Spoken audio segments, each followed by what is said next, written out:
इतना उनमें जज्बा था ये इस चीज में सुधार लाने का कि हमारा पॉलिटिकल सिस्टम सुधरे, हमारे जो रिप्रेजेंटेटिव सो कॉल्ड नेताज हैं वो अच्छे किस्म के हों।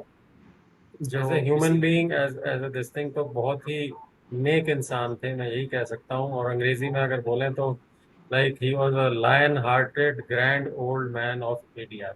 एडीआर का जो मेन मुद्दा था जिस पर लड़ाई शुरू हुई थी वो था धन बल और बाहुबल। उसके खिलाफ वो रही।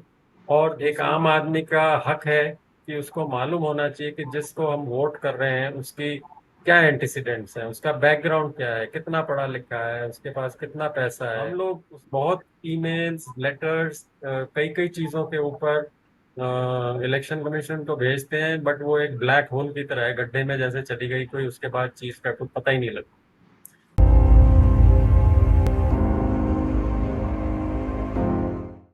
नमस्कार, मैं हूं निधीश त्यागी और आप हैं हरकारा डीप ड्राइव पर। और आज हम बात करेंगे कल जो जगदीप छोकर साहब हैं, जो एडीआर के संस्थापक थे। एडीआर मतलब एसोसिएट ऑफ डेमोक्रेटिक रिफॉर्म्स, जिन्होंने लगातार चुनाव प्रक्रिया में सुधार के लिए काम किया।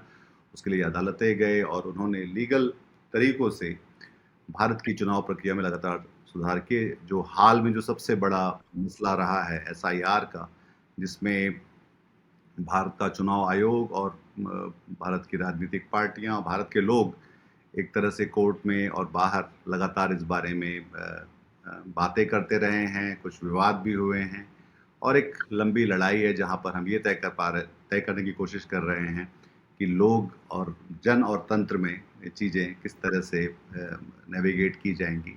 मेरे साथ मेजर जनरल अनिल वर्मा हैं, जो एडीआर, जो एसोसिएशन ऑफ डेमोक्रेटिक रिफॉर्म्स के सीईओ हैं, और वो छोकर साहब के साथ काम करते थे। तो मैं उनके साथ ये बात करना चाह रहा हूँ कि छोकर साहब की ज़िंदगी, उनके योगदान और एडीआर के साथ उनका जो साथ रहा वो किस तरह से, उसमें क्या क्या हुआ और उसमें अब आगे किस तरह से वो रास्ता होगा जब वो नहीं है।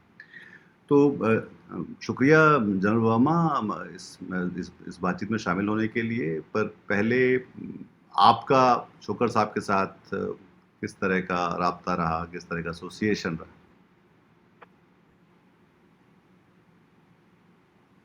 अ, सबसे पहले तो मैं आपके माध्यम के द्वारा जो भी दर्शक होंगे उनको ये बताना चाहता हूँ कि प्रोफेसर चोकर को हमारे शत शत नमन है। वो एडीआर के फाउंडर मेंबर थे, फाउंडर नहीं थे। जी। बिकॉज ये 11 प्रोफेसर थे आईआईएम अहमदाबाद के, जिसमें जी। प्रोफेसर त्रिलोचन शास्त्री जो अभी चेयरमैन है, जी। उन्होंने उन्होंने एडीआर का वो आइडिया बनाया था। और ये कि ये जो अभी काम हम लोग कर रहे हैं, और फिर ये सब लोग जुड़ गए थे उसमें। जी। तो लेकिन मेरा जो एसोसिएशन रहा है, मैं जब रिटायर हुआ 2013 में मार्च में, तो दिसंबर 2013 में मैंने एडीआर ज्वाइन किया था। तो मेरे को भी लगभग 11 साढ़े 11 साल हो गए हैं। और प्रोफेसर चोकर क्योंकि दिल्ली में रहते थे, तो उनके साथ बहुत नज़दीकी रिश्ता था और मेल मिलाप रहता था और बातचीत होती रहती थी, क्योंकि बाकी जो ट्रस्टीज हैं तकरीबन वो सब बाहर हैं। और दूसरी बात कि ये एडीआर के सेक्रेटरी भी थे, तो जितना भी डॉक्यूमेंटेशन और वो सब होता था वो उनके थ्रू ही होता था। और जो प्रोफेसर चोकर के बारे में थोड़ा सा मैं बताऊं इससे पहले कि हम बाकी चीज़ों की चर्चा करें। वो as a human being, as as a this thing तो बहुत ही नेक इंसान थे, मैं यही कह सकता हूँ। और अंग्रेजी में अगर बोलें तो like he was a lion hearted grand old man of ADR. उनके जैसा निर्भीक और सीधा फोर्थ राइट बात करने वाला आदमी, और जो बिल्कुल ट्रूथ सच्चाई पे टिके हुए, और जिनके दिल में हमेशा सिटीजन्स के लिए लाइक उनका हार्ट, जो दिल धड़कता था वो सिटीजन्स के लिए और हमारी डेमोक्रेसी के लिए धड़कता था। इतना उनमें जज्बा था ये इस चीज में सुधार लाने का कि हमारा पॉलिटिकल सिस्टम सुधरे, हमारे जो रिप्रेजेंटेटिव सो कॉल्ड नेताज हैं वो अच्छे किस्म के हों। जो इसीलिए एडीआर का जो मेन मुद्दा था जिस पर लड़ाई शुरू हुई थी वो था धन बल और बाहुबल, उसके खिलाफ हो रही। और दूसरी बात की पार्टीज जो है हमारी राजनीतिक दल, उनकी पारदर्शिता, उनकी इंटरनल डेमोक्रेसी, आंतरिक लोकतंत्र और ऐसी जो चीजें हैं उनके ऊपर इनका हमेशा एडीआर का जोर रहा कि इसमें सुधार होने की बहुत जरूरत है। तो ये लगातार इन्होंने इसमें जूझते रहे। और इन्होंने ही एडीआर का, अगर आप हमारी वेबसाइट पे भी जाएंगे या कोई भी पब्लिकेशन देखेंगे, उसमें लिखा रहता है प्रजा ही प्रभु है। ये एक अमेरिकन जज थे, फिलिक्स फ्रैंकफर्टर, उन्होंने किसी जजमेंट में ये बोला था और इन्होंने इसको चुना था और ये हमारा एक वो लोगो बना के बन गया उसके बाद से। तो उनके बारे में जितना कहा जाए उतना ही कम है। बात कई यूनिवर्सिटियों में उन्होंने पढ़ाया, अमेरिका में, जापान में, उधर, और फिर वापस आए इंडिया तो आईआईएम अहमदाबाद में बिहेवियरल साइंस के ऊपर उन्होंने मैनेजमेंट किया था दिल्ली से। दिल्ली यूनिवर्सिटी का जो फैकल्टी ऑफ मैनेजमेंट स्टडीज है वो जी। करने के बाद उन्होंने फिर वहाँ पे आईआईएम में 1985 में मेरे ख्याल वो लग गए थे और फिर 2006 में रिटायर हुए शायद वहाँ से। तो डीन भी रहे थे वो आईआईएम अहमदाबाद के। जी। जी। तो 1999 में ये आइडिया जब प्रोफेसर शास्त्री, त्रिलोचन शास्त्री को आया कि हमारे देश की राजनीति में लगातार जो क्रिमिनल एलिमेंट्स हैं वो बढ़ते जा रहे हैं और ऐसे ही लोगों को टिकट मिल रहे हैं और वो लोग जीत भी जाते हैं। तो उन्होंने कहा इसके बारे में कुछ करना चाहिए, क्योंकि जो आम नागरिक है, जो आम वोटर है, उसको कैंडिडेट के बारे में तो कुछ पता ही नहीं। तो उन्होंने एक याचिका दायर, ये फिर इन्होंने जब लोगों से बातचीत की तो एक सीनियर हमारे जो ट्रस्टी भी हैं और सुप्रीम कोर्ट की सीनियर लॉयर हैं कामिनी जायसवाल जी, जी। उन्होंने सजेस्ट किया कि ये ऐसे आप पीआईएल करेंगे तो उसका फायदा नहीं होगा, आप एक संगठन बनाएंगे। तब इन्होंने मिलकर ये एसोसिएशन फॉर डेमोक्रेटिक रिफॉर्म्स का नाम देके और इस संगठन के नाम से दिल्ली हाई कोर्ट में एक पीआईएल दाखिल की कि एक आम आदमी का हक है कि उसको मालूम होना चाहिए कि जिसको हम वोट कर रहे हैं उसकी क्या एंटीसीडेंट्स हैं, उसका बैकग्राउंड क्या है, कितना पढ़ा लिखा है, उसके पास कितना पैसा है, उसके ऊपर कोई क्रिमिनल केस तो नहीं चल रहा या कोई सजा तो नहीं हुई, और उसके एसेट्स कितने हैं, ये इस टाइप की चीजें पता होनी चाहिए ताकि वो सोच समझ के और फिर वोट करे। तो इस चीज को दिल्ली हाई कोर्ट ने एडीआर के फेवर में जजमेंट दी। ऐसी कई सारी बड़ी उपलब्धियां रही हैं जनता के हितों को सुनिश्चित करने के लिए, उनको सशक्त करने के लिए। तो उनमें से जैसा आपने बताया कि एक तो उन्होंने आरटीआई का खासा इस्तेमाल किया और इस एक पूरे कानून के दायरे में रहकर उन्होंने वो सारे सुधार लागू करवाने में मदद की, चाहे वो अ, ये जो लोग प्रतिनिधि हैं, सांसद हैं, ये सब इनको कि अपनी संपत्ति के बारे में बताना होगा और फिर अभी एसआईआर को लेकर वो लड़ रहे हैं। फिर जो है, जो इलेक्टोरल बॉन्ड को जो बंद कर, जो कि सबसे बड़ा एक तरह का जो कानूनी तौर पे सही भ्रष्टाचार जो सरकार लोकतंत्र में हो रहा था, लोकतंत्र के नाम पे हो रहा था, वो उन्होंने रुकवाया। तो ये सारी बड़ी उपलब्धियां जिनके बारे में तो आपको पता है, पर शायद हिंदी में सबको शायद ये नहीं पता कि एसोसिएशन ऑफ डेमोक्रेटिक रिफॉर्म्स की भूमिका और योगदान कितना ज़्यादा है। और वो जो लोग उनको चला रहे थे उसमें से शोकर साहब जो है सबसे आगे थे, और वो उसके, जैसा कि जनरल वर्मा ने बताया कि वो एक तरह से वो दिल्ली में उसका चेहरे की तरह भी हर तरह उनको लोग जानते थे और करते थे। तो हाँ जी। मैं ये समझना चाह रहा था कि इसके साथ अब जो एडीआर की जो नई लड़ाइयाँ हैं इस सिलसिले में, क्योंकि हम देख पा रहे हैं कि जो केंद्रीय चुनाव आयोग है वो उसका रवैया किस तरह से एक अपने आप में एक अड़ा हुआ सा रवैया दिखलाई पड़ता है, जिसमें लोगों को खासी दिक्कतें हो रही हैं बिहार की रोशनी में। और वो अब कह रहे हैं कि इसको पूरे भारत में भी लेके जाना है इसी प्रक्रिया को। तो उसके बारे में, और एडीआर अब आगे कैसे अपना इसको रास्ता अख्तियार करेगा। आपने वो मोटे तौर पे बता दिया। कुछ एक प्रोमिनेंट जो हमारी पीआईज थी जिन पर अच्छे फैसले मिले सुप्रीम कोर्ट से। हालांकि उसमें भी कुछ खामियां थी, कुछ हैं, बट उनके बाद उस विषय में मैं इतना नहीं जाऊंगा। आपने जो स्पेसिफिकली पूछा है, तो प्रोफेसर चोकर का रोल इसमें ये था कि वो, एक तो जैसे मैंने बताया, उन्होंने लॉ भी किया हुआ था। तो वो हमारी पीआईएल्स को और फिर उनको फॉलो अप और उनको लॉयर्स को भी गाइड करते थे कि इसको किस तरीके से आगे ले जाना है। और उसी सिलसिले में मैं एक और चीज आपको बताना चाहता हूँ कि जब मैंने ज्वाइन किया था 2013 में, तब हमारा जो इलेक्शन कमीशन के साथ साथ बहुत अच्छे ताल्लुक थे, क्योंकि ताल्लुकात थे, क्योंकि और हम लोग इलेक्शन कमीशन में काफी जाते रहते थे, उन लोगों को मिलते थे, इलेक्शन कमिश्नर्स को। और जब भी हम लोग अपॉइंटमेंट मांगते थे, तुरंत हमें अपॉइंटमेंट दे दी जाती थी। कोई भी चीज हम उनके नोटिस में लाना चाहते थे, वो सुनते थे और फिर उस पर अपनी कार्रवाई करते थे। धीरे धीरे ये, क्योंकि बेसिकली ये था कि एडीआर जिस प्रकार का काम कर रहा है, वो इलेक्शन कमीशन की मदद करने का ही काम कर रहा है। तो इसीलिए वो लोग हमारे साथ होते। और ये एक और मैं इंटरेस्टिंग वो बताना चाहता हूँ कि हर साल हमारी एक एनुअल नेशनल कॉन्फ्रेंस होती थी। जनरली हम किसी स्टेट की कैपिटल में करते थे। तो वो अभी 15-16 हो चुकी हैं, बीच में कोविड वगैरह की वजह से बंद कर दिया था हमने। उसमें हमेशा chief election commissioner chief guest होते थे, हमेशा, जब से मैंने ज्वाइन किया। लेकिन जब से ये डिस्पेंसेशन चेंज हुआ है, तब से धीरे धीरे वो रिलेशनशिप में, जिसको कहते हैं, ठंड पड़ना शुरू हो गई। और हमने जब इनवाइट करना शुरू किया इन लोगों को, तो ये कुछ ना कुछ बहाना करके नहीं आने की वो करते थे, या एक बार कभी अपना डिप्टी इलेक्शन कमिश्नर को भेज दिया, पहले हाँ बोलने के बाद।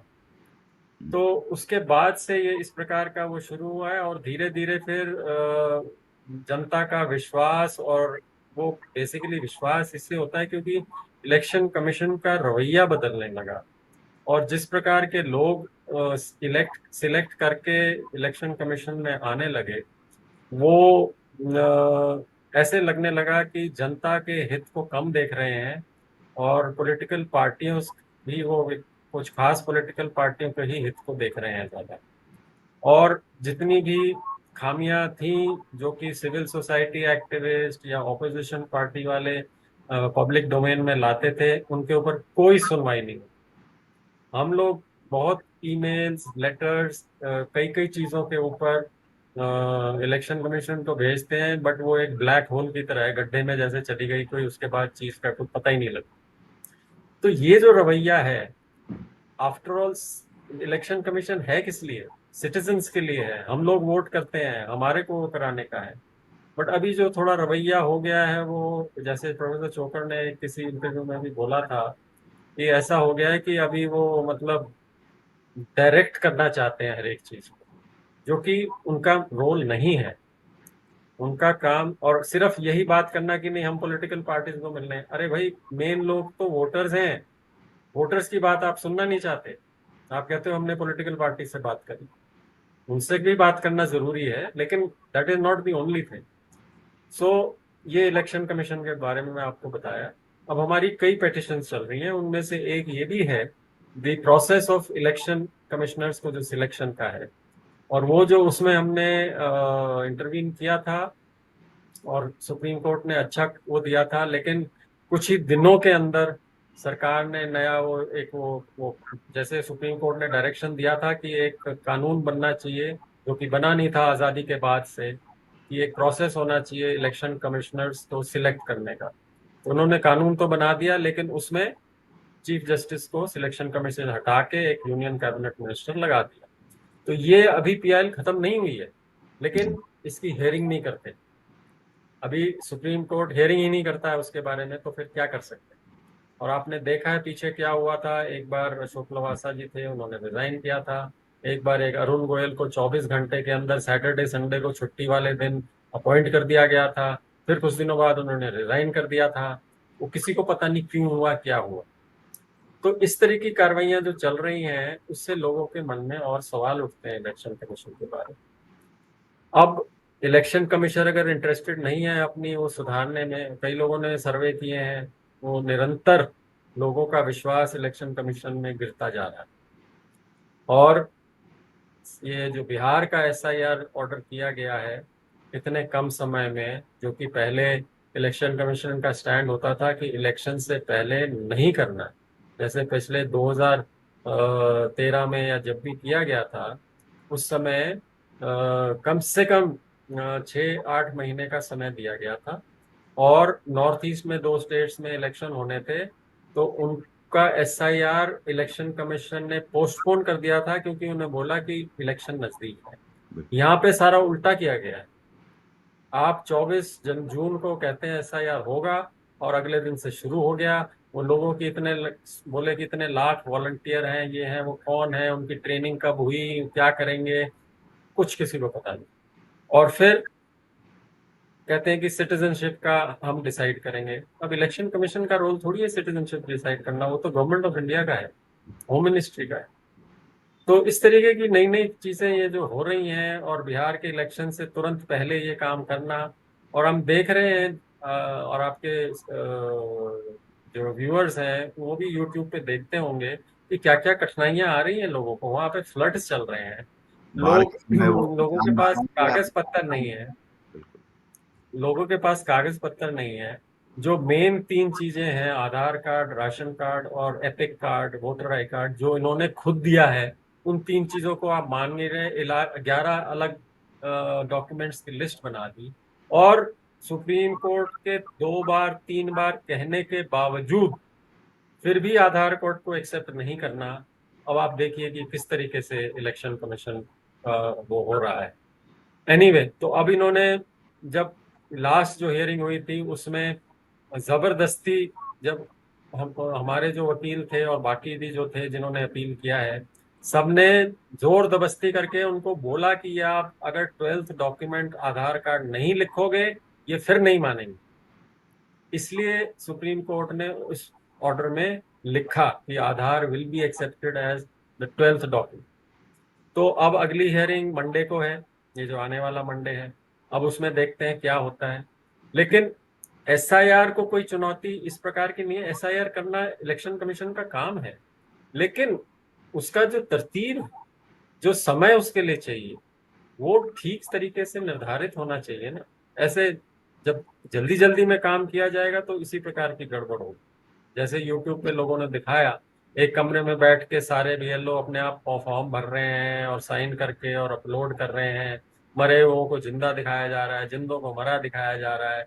और 65 लाख लोगों के नाम ऐसे ही काट दिए। भाई कैसे काट दिए, उसकी रीजन बताइए, उनको कब आपने टाइम दिया है वो लाने के लिए डॉक्यूमेंट। तो ये बहुत सारे सवाल हैं जिनके ऊपर कोई जवाब सेटिस्फैक्ट्री कोर्ट में मिल नहीं रहा है। लेकिन जैसे परिस्थिति अभी है, क्योंकि सुप्रीम कोर्ट भी इसको रोकेगी नहीं जहां तक मेरा अंदाजा है, सो ये एसआईआर होगा। उन्होंने ऑलरेडी 10 तारीख को मीटिंग करके इलेक्शन कमीशन ने सारे सीईओज को बुलाया था, और उन्हें बता दिया गया होगा, जो इसकी ज्यादा डिटेल्स हमें पता नहीं है, बट ब्रीफिंग यही होगी कि पूरे देश में होगा। और अभी जो अगले कुछ 2-3 स्टेट्स हैं जैसे वेस्ट बंगाल और ये, उनमें चुनाव होने वाले हैं, तो वहां से प्रक्रिया फिर शुरू करें। तो मैं उम्मीद सिर्फ यही करता हूँ कि सुप्रीम कोर्ट में जब भी ये इसका फाइनल फैसला होता है, ये एटलीस्ट जो प्रोसीजर है उसको सुधार दिया जाए, लोगों को दिक्कत ना हो। लोगों को ये नहीं हो कि आपने डॉक्यूमेंट सबमिट नहीं किए तो आपकी सिटीजनशिप ही खत्म। तो ये कुछ मुद्दे हैं। तो ये बहुत इंपॉर्टेंट इसमें है, और इसमें प्रोफेसर चोकर बहुत अग्रसर होके, और उन्होंने बहुत आर्टिकल लिखे हैं, इंटरव्यूज दिए हैं टीवी पे, यूट्यूब पे, वेबिनार्स में। इस चीज को उन्होंने बहुत जनता तक पहुंचाया है, और लोगों को गाइड किया है, मीडिया पीपल को गाइड किया है। लोगों को बताया है कि किस तरीके से आप लोगों को अपना ये चेक करना है इस चीज के, ताकि गलती ना हो और आपका नाम ना कट जाए। तो इस मामले में वो बहुत ही अग्रसर थे। हालांकि उनकी तबीयत थोड़ा पीछे ठीक नहीं थी, क्योंकि गिर गए थे, उनके फ्रैक्चर हो गया था, और हार्ट की तकलीफ पहले ही थी। लेकिन फिर भी वो इंटरव्यूज और ये सब देते रहे लास्ट तक। मुझे जो एक सवाल ये पूछना, जो कि आपके बारे में भी और उनके बारे में भी, कि ये जो रिटायरमेंट के बाद जो एक तरह से पब्लिक एक्टिविज्म के स्पेस में आना जो है, हालांकि आप जब आप काम कर रहे होते हैं तब भी वो एक तरह की जनसेवा ही होती है। पर भारत में इस तरह के लोग जो हैं मतलब कम दिखलाई पड़ते हैं, हालाँकि उनकी ज़रूरत जैसे कि चोकर साहब से भी लगता है और आप जैसे हैं तो उससे भी लगता है कि इस देश को बहुत ज़रूरत है इस समय जब सरकार की संस्थाएँ सरकार का जो इनफैक्ट मीडिया खुद जो है मुख्यधारा का जो मीडिया है वो खुद इस तरह की प्रोपोगंडिस्ट और जिसको लोग हमारी लोकतंत्र को भी लोग एक उसकी रेटिंग दुनिया में कम होती चली जा रही तो एक परेशानी की बात है और जनता खास तौर पे वो अ, अब जो है वो तंत्र उस पे ज़्यादा हावी होने की कोशिश कर रहा होता है मतलब जैसे कि पहले यही था कि अगर आप इस देश में हैं तो आप इसके वोटर हैं अब आपको ये हर हर व्यक्ति को ये साबित करना है कि वो इस देश का वैध नागरिक है और उसको तभी उसको वोट देने को मिलेगा ये जो पूरा बिहार की प्रक्रिया से जो सबसे बड़ा सवाल है कि अब ओनस जो है वो जी।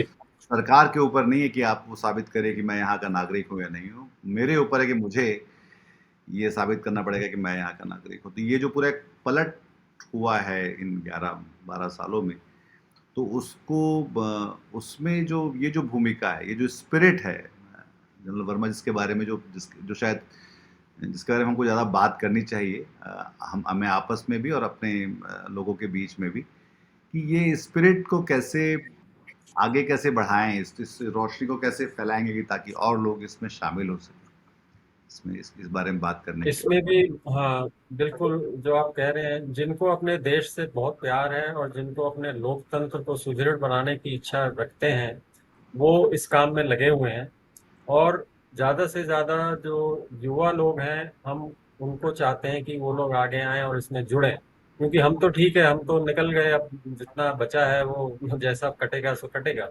लेकिन जो युवा लोग हैं, उनके आगे जिंदगी पड़ी है, उनको इस देश में अगर रहना है तो उसको किस प्रकार से हम अपने जो राइट्स हैं वो तो हैं ही हैं, बट ओवरऑल कैसे सुधार सकते हैं अपना डेमोक्रेटिक सिस्टम, पॉलिटिकल पार्टीज कैसे और ट्रांसपेरेंट बन सकती हैं, और ये सब। तो उसके बारे में मैं ये बताना चाहता हूँ। अगेन, प्रोफेसर चोकर का आइडिया था कुछ साल पहले, लगभग हो गए 7-8 साल हो गए। तो उन्होंने मुझे बोला था कि ये हमें काम कॉलेजेस में और जो सीनियर स्टूडेंट्स हैं 11वीं 12वीं वाले, उनको भी हमें इंटरेक्ट करके एडीआर की तरफ से वो करना है। तो हमने एक प्रोग्राम शुरू किया था जिसे हम बोलते हैं हम बदलेंगे अपना भारत। तो उसमें हम लोग, और प्रोफेसर चोकर भी मेरे साथ कई बार गए हैं, हम कई बार छोटे छोटे स्कूलों में गए हैं और वहाँ 11वीं 12वीं के बच्चों से बात की है इसके बारे में। तो हम उन्हें बेसिकली, सी पॉलिटिकल साइंस तो पढ़ाई जाती है, उसमें बेसिक प्रिंसिपल थ्योरी बताया जाता है, लेकिन एक्चुअल पॉलिटिकल पॉलिटिकल सीन क्या है, देश में क्या हो रहा है, क्या खामियां हैं, कहाँ इम्प्रूवमेंट हो सकता है, कहाँ रिफॉर्म की जरूरत है, वो स्टूडेंट्स को नहीं पता हो। तो उसके बारे में हम लोग उन्हें वो करते थे गाइड।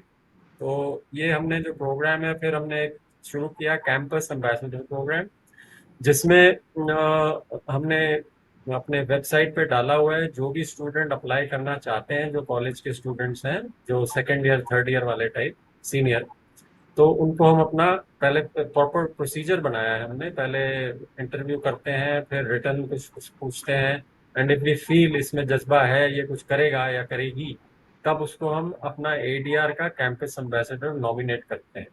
और ये स्टूडेंट्स बहुत अच्छा काम कर रहे हैं, वो अपने कॉलेजेस में इवेंट्स ऑर्गेनाइज करते हैं, कभी क्विज कंपटीशन, कभी लेक्चर्स, कभी वेबिनार्स, कभी किसी को बुलाते हैं एक्सपर्ट कमेंटेटर्स को, कभी हम लोग जाते हैं। मैंने ही दिल्ली में कई कॉलेजेस में मैं कई बार जाके मैंने भाषण दिए हुए। तो स्टूडेंट्स बड़े अच्छे सवाल पूछते हैं, उनको डाउट्स जो होते हैं वो क्लियर होते हैं। और मेरा कहना ये है कि, और ये हमने पूरे देश में किया हुआ है, कई जगह पे हमारे जो पार्टनर्स हैं वो भी करते हैं, अदरवाइज ऑनलाइन हम लोग करते हैं, जी या फिर जैसे मैंने बताया वो जो कैंपस एम्बेसडर्स है वो इवेंट्स ऑर्गेनाइज करते हैं। तो इससे मैं कहूँगा काफी फर्क पड़ता है। और मैं ये कहूँगा कि अगर 20-25% बच्चों के दिमाग में भी ये आ जाए कि ये जो एडीआर बोल रहे हैं ये ठीक बात बता रहे हैं हमें, और इससे अगर हम आगे ठीक लोगों को चुनेंगे तो सुधार हो सकता है। जी तो ये भी प्रोफेसर चोकर का ही आइडिया था, क्योंकि वो सिटीजन एजुकेशन एक अलग टॉपिक होता है, जी। वो उसके ऊपर लेक्चर्स लेते थे कई कॉलेजेस में जाके। तो ये उनका एक और मैं कहूँगा उनका आइडिया था जो हमने शुरू किया है और अच्छा चल रहा है। तो एडीआर का जैसे आपने पूछा, एडीआर तो काम चलता रहेगा, हम लोग सब हैं बाकी। ऑफ कोर्स ये हमारे हमेशा जो इनके वैल्यूज थे, इनके जो आइडियाज थे, इनकी जो गाइडेंस थी, वो हमेशा हमारे को प्रेरित करती रहेगी आगे भी यही काम करने के लिए। जी। लेकिन जो उनका वॉइड है, जो उनके जाने से वो हुआ है, वो तो भरा नहीं जा सकता।